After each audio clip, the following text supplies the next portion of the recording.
Subukan din natin itong iluto na may breading. Kaya ang hiwa is ganito. Parang yan. Parang french fries kahaba. Yan. Subukan nga natin na lagyan ng breading tapos iprito din. Yan. Ito na yung ampalaya. Yan. Subukan natin lagyan ng breading ay ng ito at subukan natin na iprito din. Yan.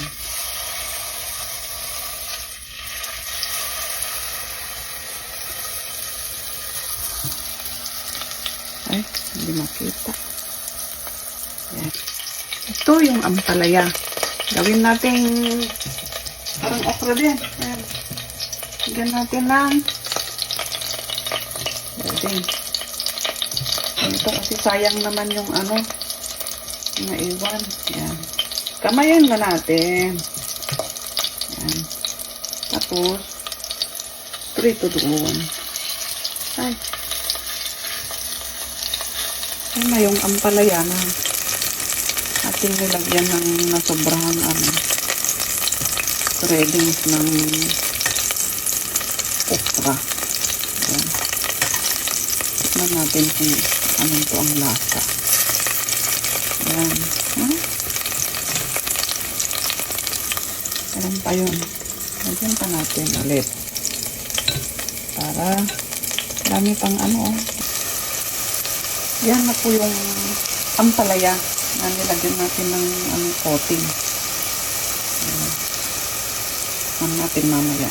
Ito na po yung yung ampalaya. Ampalaya na nalagyan ng coating. Yung gaya nung nilagay ko sa okra. Ganda, no? Pwede pala. Pwede. Pero, tikman muna natin kung masarap. Kung hindi siya mapait. Kasi nga ampalaya siya eh. Pero ang ganda na itsura. So, kinakain na natin itong ampalaya na may coating. Okay. Okay na okay. Pwede pala.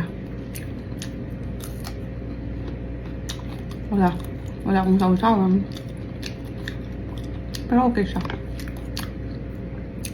Siyempre, bitter melon nga. So, may pait yan. Meron at meron pait. Pero,